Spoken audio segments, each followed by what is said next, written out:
Hi guys, welcome back to the channel. You join me, as often you do, in a shed and working on a project. But what project are we working on today?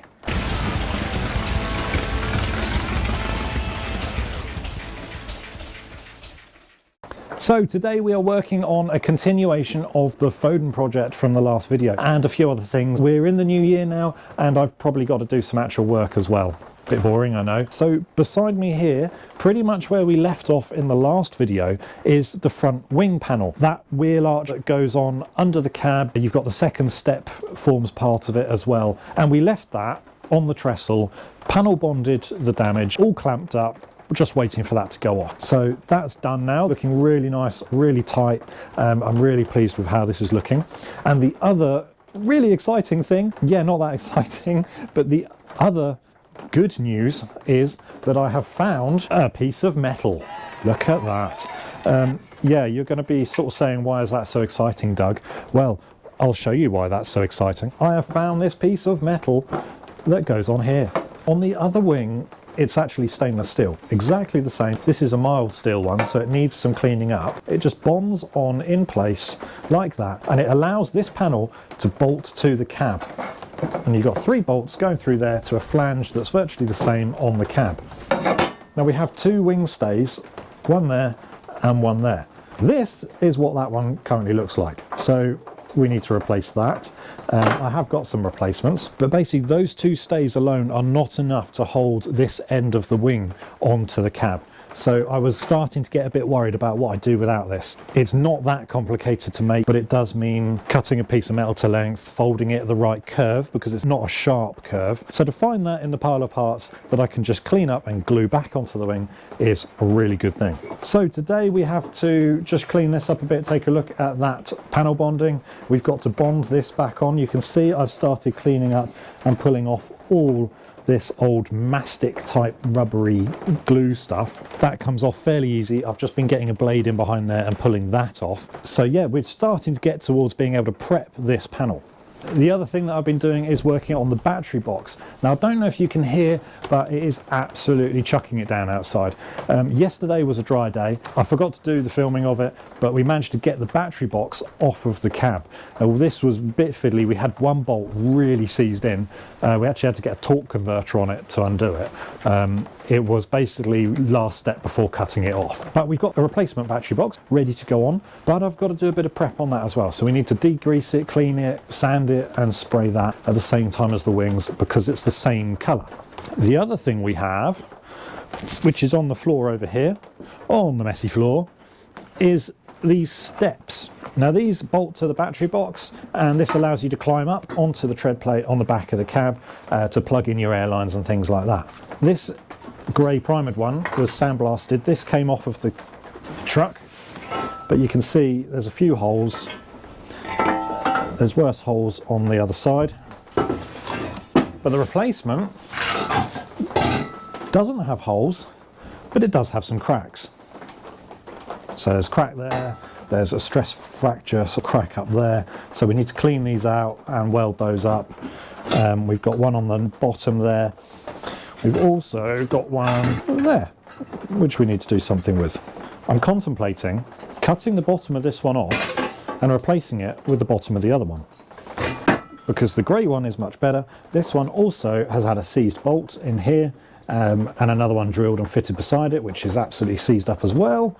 I don't know how they got it in there, so that one might be better to use, the grey one, and try and make a good one out of 2. It's a bit fiddly, a bit complicated cutting and welding, but maybe we'll give it a go. So don't try this at home, folks. Got some gloves on, we've got a sharp knife, just going to cut away underneath the mastic, trying to run it along the fiberglass panel and peel it away from the wing.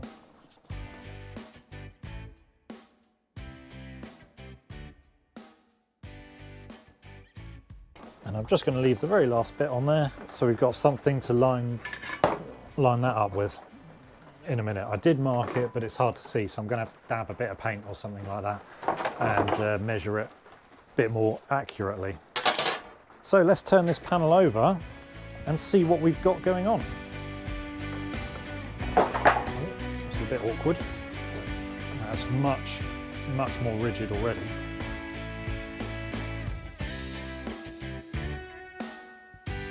Right, we just turned this panel over and you can see the other side of this repair, and already this is loads less flexible. Is that the right way to say it? Far more rigid, a bit dusty still. So that's repaired that nicely. We'll sand all this down and start prepping it for paint.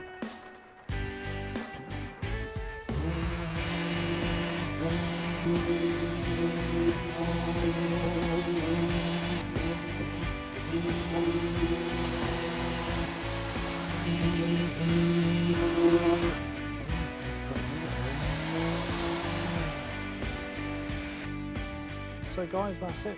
I'm guessing this sort of grey layer is what you'd call like the gel coat layer. We've sort of gone through that a little bit in places, but it's really, really thin. This isn't like a car panel as such, this is commercial vehicle. So we've got sort of raw-ish fiberglass, I think that is, in some places, but we'll make sure we've got a really good coat of paint on this.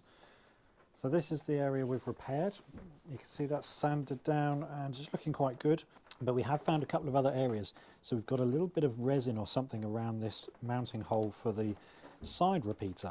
And again, some tiny cracking coming away there.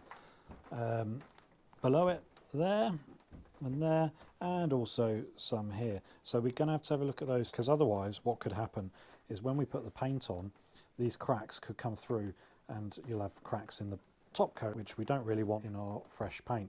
So guys, we've actually jumped on a couple of days now, as if you couldn't tell, and we're back in the old chicken shed having a look at this panel.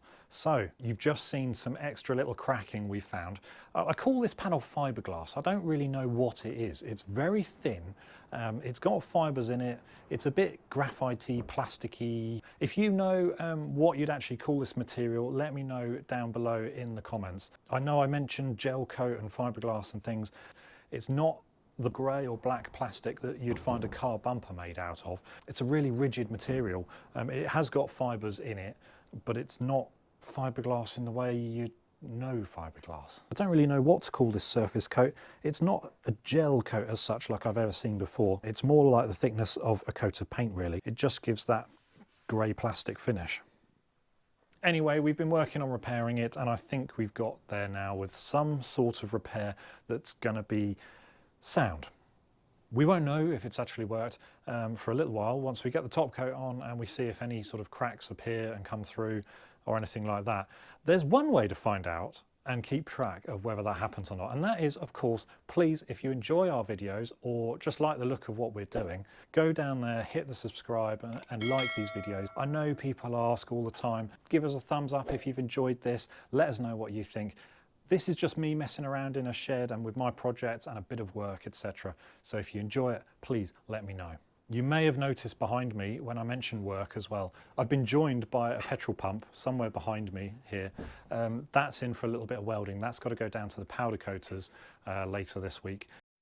We've got the bolt out of here. We've also repaired around the panel. That is some Kevlar reinforced fiberglass filler. Of course, we've got the bracket here as well fixed back on. We'll take the clamps off that in a second. We've also been joined in the shed by the battery track. So we've got this in here now. We've taken the tanks off the bottom there. We'll start degreasing and sanding this down, ready to paint. And we've done the repair on the steps. So in the last video, I mentioned that I might replace the bottom here. I haven't done that.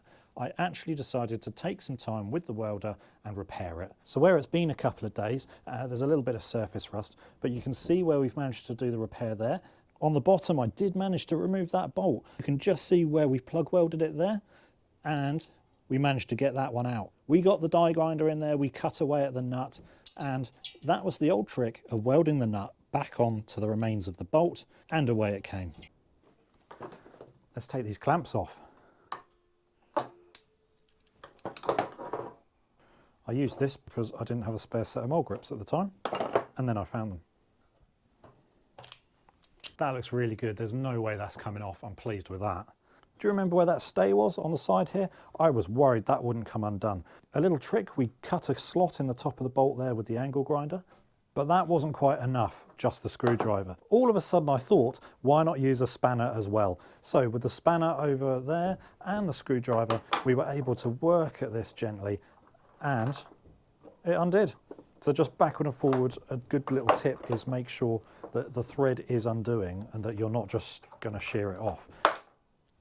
Of course, we could have bonded a new fixing in there for a new captive nut, but that does make our life a little bit harder. At least that's one job we can tick off our list and we don't have to come back to.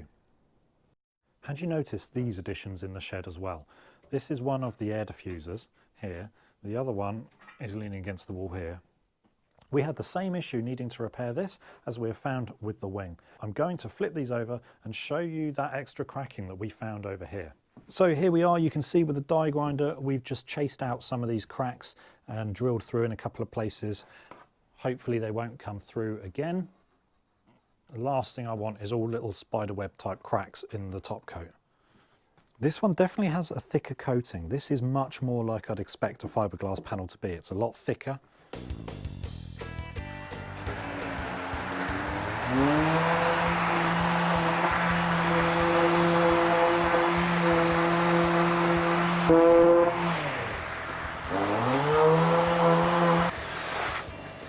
So as you know, we've got vintage tractors as well, and a common problem with the old tractors with farmers not putting antifreeze in was the blocks froze in the winter and cracked. Now, a bit like fiberglass, you can't easily weld cast iron or repair it. Sometimes they plate it over and bolt it all the way around. But a decent way to repair is with a stitched repair. So we've tried to copy that method with the panel bond on the fiberglass to see if it pulls it back together and stops it opening up again. Or at least that's kind of the idea.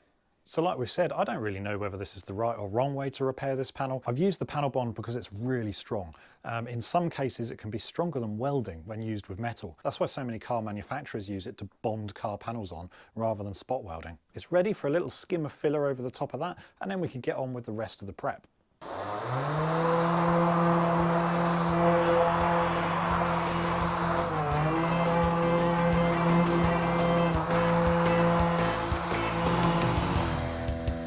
Top of the air deflector panel here, and you can already see through this old coat of paint these cracks coming through. This is exactly what I'm trying to avoid by doing this practice of just chasing them out and filling them. Still got that one to do yet. You might be here for some time.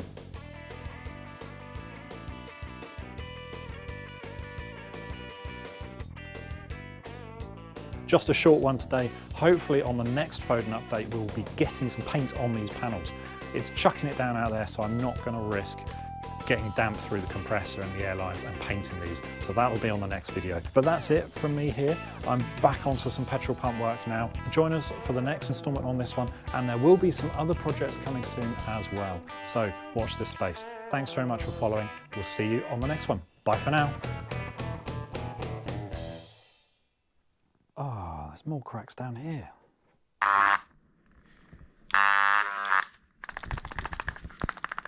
Something rattling in there. Oh, that doesn't sound good.